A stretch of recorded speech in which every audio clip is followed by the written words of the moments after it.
can't allow the thirst for reckless schemes that produce quick profits and fad executive bonuses to override the security of our entire financial system and leave taxpayers on the hook for cleaning up the mess.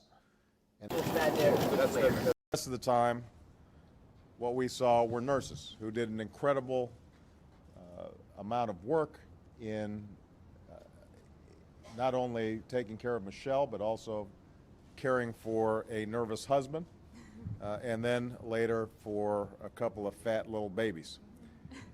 We've already got one fat lip in the conversations with the Pentagon saying, you know what, there's fat here, we're going to have to trim it out. And Bob Gates has already done a good job identifying 400.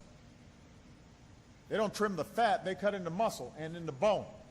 Like research and development being done right here that not only gives a great place for young researchers to come and ply their trade, but also ends up creating all kinds of spin-offs that create good jobs and good wages.